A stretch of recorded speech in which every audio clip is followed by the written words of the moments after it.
आपका हमारी आध्यात्मिक यात्रा में हार्दिक स्वागत है। आप सुन रहे हैं शिव महापुराण, जो सनातन धर्म के ही अनमोल ग्रंथों में से एक है। इस श्रृंखला में हम आपके लिए ही इस दिव्य ग्रंथ के प्रत्येक अध्याय का शाश्वत पाठ प्रस्तुत करेंगे। आइए इस ज्ञान और धर्म की ही यात्रा को आरंभ करें। भगवान महादेव की महिमा और उपदेश से ही सजी इस पावन कथा के साथ ही ओम नमः शिवाय। 44वां अध्याय, व्यास जी की उत्पत्ति वर्णन। मुनियों ने कहा, हे दया सागर सूत जी, अब आप व्यास जी की ही उत्पत्ति वर्णन कीजिए। आपकी इस कृपा से ही हम बड़े ही कृतार्थ हैं। कहा जाता है कि व्यास जी की माता का नाम ही सत्यवती था और वही देवी राजा शंतनु के साथ ही विवाही गई थी और उसके पूर्व ही उनमें पराशर जी से महायोगी व्यास जी उत्पन्न हो गए थे। वह कैसे, इसका हमें बड़ा संदेह है। कृपा कर हमारे इस संदेह का नाश कीजिए। सूत जी बोले कि योगीराज पराशर बड़े ही पर्यटक थे। एक समय जब तीर्थ यात्रा करते हुए यमुना तट पर पहुंचकर उसे शीघ्र ही पार करना चाहते थे तो देखा कि निषाद भोजन कर रहा है। उन्होंने निषाद से कहा कि मुझे शीघ्र नौका से यमुना के पार कर दो। इस पर निषाद ने अपनी मत्स्यगंधा नामक कन्या से कहा कि हे बाले, इस मुनि को शीघ्र ही नौका से उस पार ले जा।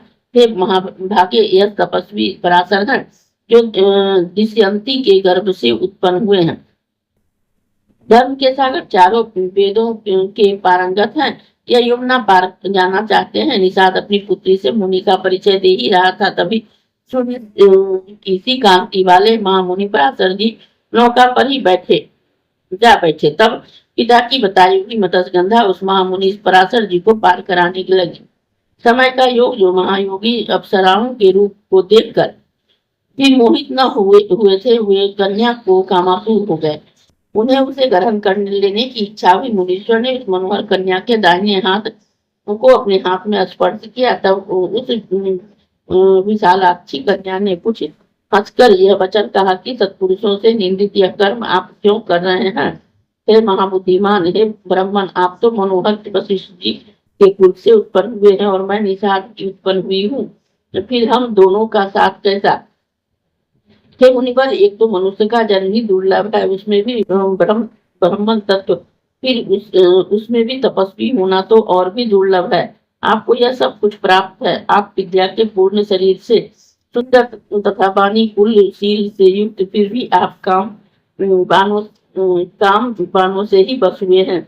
यह बड़ा ही आश्चर्य है। आप में यह दुष्कर्म कहाँ से आ गया? आपके साथ से तो बड़े बड़े योगी भी भयभीत होते हैं, फिर मैं आपके निवारण में कैसे कर सकती हूँ? ऐसा अपने मन में विचार कर कन्या उस महामुनि से बोली, हे स्वामी, जब तक मैं आपको यमुना पार न कर लूं तब धैर्य रखिए। सूत जी कहने लगे। सूत जी कहते हैं, जब उस कन्या ने ऐसा कहा तब उस योगीराज नारद पराशर ने शीघ्र ही उसका हाथ छोड़ दिया और वह नदी से पार गए। फिर तो काम पीड़ित मुनि ने उस कन्या को ही ग्रहण किया। तब उस कांपती हुई कन्या ने उस करुणा सागर पराशर से कहा कि हे मुनिवर, कहाँ मैं दुर्गंधी युक्त काले रंग की मल्लाह की उत्पन्न हुई हूँ, कहाँ आप परमोदार विचारशील और योगीराज है। कांच और सुवर्ण के समान ही हमारा और आपका साथ तो नहीं जचता, क्योंकि समान जाति और आकार वाले की ही संगति सुखदायक होती है। फिर तो उस कन्या ने ऐसा कहते वही उस मुनि ने क्षण मात्र में ही उसे मनोहर सुंदर रूप वाली और एक योजन तक जिसकी सुगंधी उड़ती रहे ऐसी कामनी बना दिया और काम से ही पीड़ित उस मुनि ने उसे फिर ग्रहण करना चाहा। तब मुनि की ऐसी इच्छा देखकर ही कामनी ने फिर कहा कि हे मुनिराज, मैं तुम तो रात्रि में करना चाहिए, दिन में ऐसा करना तो कदापि उचित नहीं है, क्योंकि वेदों में कहा गया है कि दिन में प्रसंग करना बड़ा दोष और बड़ा ही निंदनीय है। इस कारण अब आप तब तक प्रतीक्षा कीजिए कि जब तक की रात्रि होगी, क्योंकि यहाँ मनुष्य देखेंगे और तट पर मेरे पिता भी स्थित है। फिर तो उसकी ऐसी बात सुनकर भी मुनि श्रेष्ठ ने अति शीघ्र ही अपने पुण्य बल से ही ऐसा कूड़ा उत्पन्न कर दिया जिससे कि वह चारों ओर निबिड़ अंधकार छा गया। तब विषय से चकित हो उस कन्या ने उस मुनि से फिर कहा कि हे सफल वीर वाले, यदि आप मुझे भोग कर ही चले जाएंगे तो हे स्वामी, इस गर्भ में रहने पर भी मेरी क्या दशा होगी? अब तो मेरा मेरा कन्या व्रत नष्ट हो जाएगा और तब मैं अपने पिता से क्या उत्तर दूंगी तथा इस प्रकार लोग मेरी हंसी करेंगे। यह सुनकर पराशर जी ने कहा, हे बाले, हे प्रिय, इस समय तू काम से उत्पन्न रसों सहित मेरे साथ स्वतंत्र होकर ही रमन कर। फिर तो तेरी इच्छा हो उससे ही कर, मुझसे कर, मैं उसे अभी पूर्ण करूंगा। मेरी इस सत्य आज्ञा का पालन करने से ही अब तेरा नाम सत्यवती हो जाएगा और तू संपूर्ण योगियों और देवताओं की वंदिता होगी। इस पर ही सत्यवती ने मुनि की आज्ञा स्वीकार की और कहा कि जिसमें मेरा कन्या व्रत नष्ट न हो, मेरे माता पिता और पृथ्वी पर की कोई भी मनुष्य न जाने, मुझे उस प्रकार स्वीकार करें। और हे नाथ, मुझे अद्भुत शक्ति वाला ही आपकी के समान ही पुत्र हो। मेरा शरीर नित्य ही सुगंधित और मुझसे नित्य नवीन यौवन स्थित है। उसकी यह इच्छा सुनकर ही पराशर जी तथास्तु कर उसे विष्णु अंश से ही युक्त महातेजस्वी पुत्र होने का वर दिया और यह भी बतलाया कि मैं किस कारण काम से पीड़ित हुआ। उन्होंने कहा कि मुझे तो अप्सराओं को देखकर भी कभी काम की इच्छा न हुई, परंतु ललाट पर लिखे ब्रह्मा के लेख को कौन मिटा सकता है।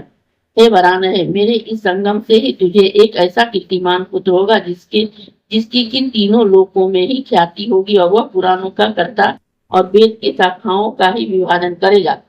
ऐसा कहकर पराशर जी यमुना के जल में ही स्नान कर चले गए। फिर तो उनके साकाम उस कन्या ने शीघ्र ही सूरज के समान कांति वाले गर्भ को धारण किया और सूर्य से ही कामदेव सा सुंदर एक ऐसा पुत्र जो कि बाम हाथ में ही कमंडल लिए और दाहिने हाथ में दंड धारण किए पीली जटाओं से युक्त जो साक्षात तेजों का ही समूह था। वह तेजस्वी को उत्पन्न होते ही अपनी माता से कहा कि अब तुम्हारी जहाँ इच्छा हो जाओ, तब मैं भी यथोचित मार्ग को जाऊंगा। जब कभी भी तुम्हारा मनोवांछित कार्य हो, तब मैं तुम्हारी उस इच्छा को पूर्ण करने के लिए जो भी तुम मुझे स्मरण करो कि मैं तुम्हारे पास आ जाऊंगा। ऐसा कहकर तपोनिधि माँ के चरणों में प्रणाम कर तप करने के लिए पापनाशक तीर्थों की ओर चल गए। पुत्र स्नेह से व्याकुल उसकी माता भी अपने उस पुत्र को चरित्र को स्मरण करती हुई अपने पिता के पास गई। इस प्रकार जो बालक द्वीप में उत्पन्न हुआ, इससे उसका नाम ही द्वैपायन पड़ा और वेदों का विभाग करने से वही वेद व्यास कहलाए। उन्होंने ही समस्त तीर्थों का भ्रमण किया। फिर वह व्यास जी उस वाराणसी पुरी में आए जहाँ ही साक्षात पीतेश्वर तथा महेश्वरी अन्नपूर्णा ये दोनों ही कृपा सागर भक्तों को अमृत देने के लिए विराजमान है। यहाँ आकर भी उन्होंने वाराणसी के समस्त तीर्थों को प्राप्त हो मणिकर्णिका के दर्शन कर कोटि जन्मों से अर्जित पापों का नाश किया और यहाँ के समस्त कुंडलों और बापी धूप सरोवरों में स्नान कर संपूर्ण विनायकों को प्रणाम कर गौरियों के और काल राज भैरव को प्रणाम कर पूजन किया। इस प्रकार उन्होंने यहाँ के सब शिवलिंगों की यथोचित पूजा और सेवा की। उन्होंने दंडका आदि मुख्य गणों की बड़े ही यत्न से स्तुति की। फिर उन्होंने आदि के सब को संतुष्ट कर लोलार्क में ही जाकर वहां मुख्यतः सूर्य नमस्कार किया और सब चीजों को पिंडदान किया। इस प्रकार उन पुण्यशील वेद व्यास जी ने वाराणसी में व्यासेश्वर नामक एक ज्योतिर्लिंग की स्थापना की, जिसके दर्शन से मनुष्य ही सब विद्याओं में बृहस्पति के तुल्य हो जाता है। यहाँ व्यास जी ने जिन जिन लिंगों की पूजा की उनके नाम ये हैं। आदि में विश्वेश्वर ज्योतिर्लिंग को भक्ति से पूछकर उन्होंने पुराण बनाने की शक्ति प्राप्त की। फिर श्रीमान ओंकारनाथ, कीर्तिवासेश्वर, चंद्रेश, त्रिलोचन, कालेश, वृद्ध कालेश, कलशेश्वर, जम्बू केशव, जौगीश बेसर, दशाश्वमेध, शिव, ध्रुमी चंडेश, ऋकेश, गणेश, गोक नृष और गणेश्वर, प्रसन्न बदनेश, तारकेश्वर, नंदिकेश, निवासेश, पर्णेश, प्रीतिकेश्वर, पर्वतेश, पशुपति, हटकेश्वर, बृहस्पतिश्वर या तिलभाण्डेश्वर, भारभूतेश्वर, महालक्ष्मेश्वर, मरुतेश्वर, मोक्षेश, गंगेश्वर, नर्मदेश्वर, कृष्णेश्वर, कृष्णेश शंकर, रत्नेश या मुनेश्वर, लांगेश्वर, श्री मद्देश्वर, अभिमुक्तेश्वर, विशालाधीश, व्याघेश्वर, बराहीश, विधेश्वर, वरुणेश, विधीश, हरिकेश्वर, भवाकीश, कर्पतीश, कद्रुकेश, अजेश्वर, विश्वकर्मेश्वर, वीरेश्वर, नंदेश, कपिलेश, भुवनेश्वर, वास्तुकुलेश्वर, सिद्धेश्वर, भद्रेश्वर, भैरवेश्वर, अमृतेश्वर, सतेश्वर, पर्वतेश्वर, पतंगेश्वर, भूतेश्वर, आषाढ़ेश्वर, प्रकाशमेश्वर या कोटि रुद्रेश्वर, महाकालेश्वर, तिल पर्णेश्वर, हिरण्य गर्भेश्वर या श्री मध्यमेश्वर। इस सब लिंगों का ही दर्शन कर व्यास जी विचार करने लगे कि अब इनमें किसकी उपासना करूं। अब उन्हें ही मध्य की उपासना पर दृढ़ता आई कि उसके दर्शन से स्वर्ग का द्वार खुल जाता है। अभिमुख नामक क्षेत्र में ही यह मध्येश्वर नामक लिंग स्थित है। काशी में मध्यमेश्वर लिंग से बढ़कर कोई नहीं है, जिसके प्रत्येक पर्व में ही देवता भी दर्शन करने जाते हैं।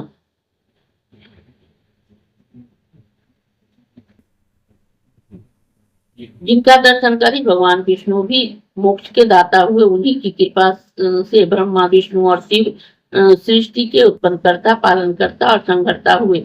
और जिसके और भी बहुत से महात्मा है, तब अपनी बुद्धि में ऐसा विचार कर परम धीर सत्यवती पुत्र व्यास जी गंगा जी के में स्नान कर मध्यमेश्वर महादेव का नित्य पूजा करते हुए कहीं पत्तों को भक्षण कर और कहीं फल का शाक का भोजन कर, कहीं वायु पान कर और कहीं जल का आहार कर, कहीं निराहार ही व्रती होकर ही वाराणसी में निवास करने लगे।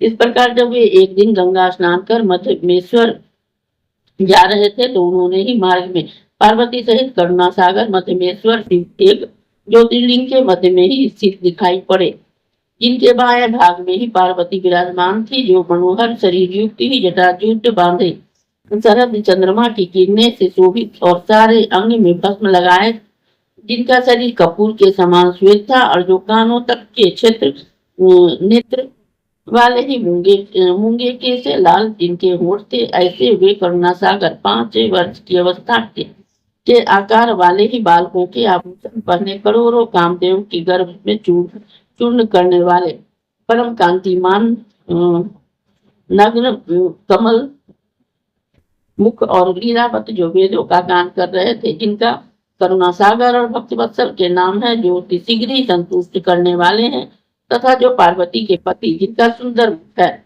ऐसे साक्षात शंकर का दर्शन हुआ। तब योगियों को भी अगम्य और उन्चितात्मक का दर्शन कर ही व्यास जी गदगद वाणी से उनकी स्तुति करने लगे। व्यास जी ने कहा कि हे देवादिदेव महादेव जी, हे शरणागत वत्सल, आप मन, वाणी और कर्म से भी दुर्लभ और योगों को भी अगम्य है। हे उमापति, आपकी महिमा का कोई भी नहीं जानता। आप ही संसार के रचयिता और संगठता है। हे सदाशिव जी, सब देवताओं में आपका ही तो प्रथम स्थान है। आप ही को ही सच्चिदानंद ईश्वर और सर्वज्ञ, और आपका ही नाम ही गोत्र कुछ भी नहीं है। अतः वैसे भक्तों को ध्यान योगी महेश और योगी पुरुषी महात्मा शंकर जी को नमस्कार है।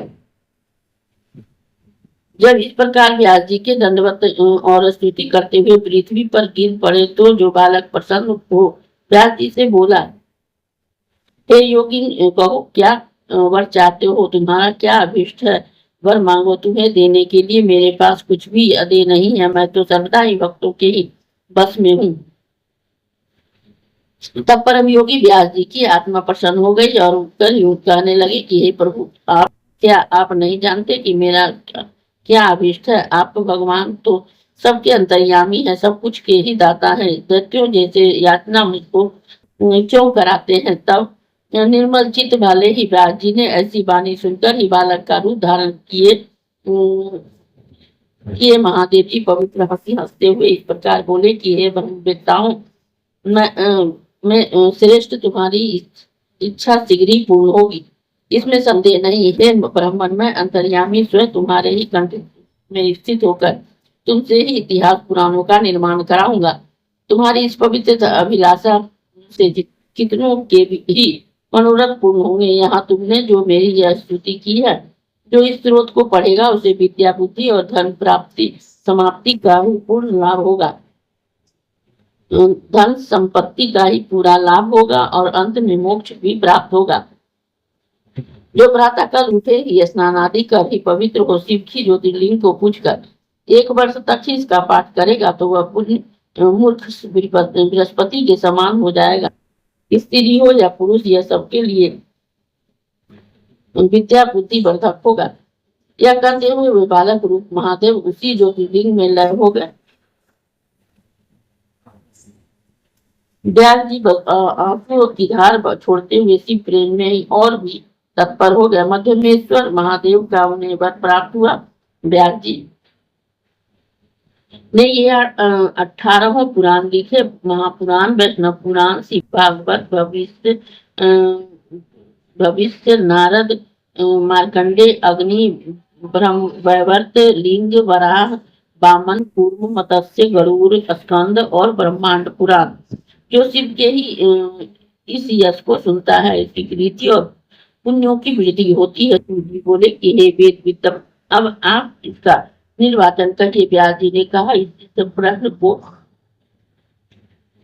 तो ब्रह्मा के पुत्र ही तुंडी ने भी नंदकेश्वर से किया था, जिसको कि उन्होंने वर्णन किया और अब उसको मैं तुम्हें सुनाता हूँ। नंदकेश्वर ने कहा कि हे तुंडी मुनि, इसके प्रधान वक्ता तो ही ब्रह्मा जी हैं।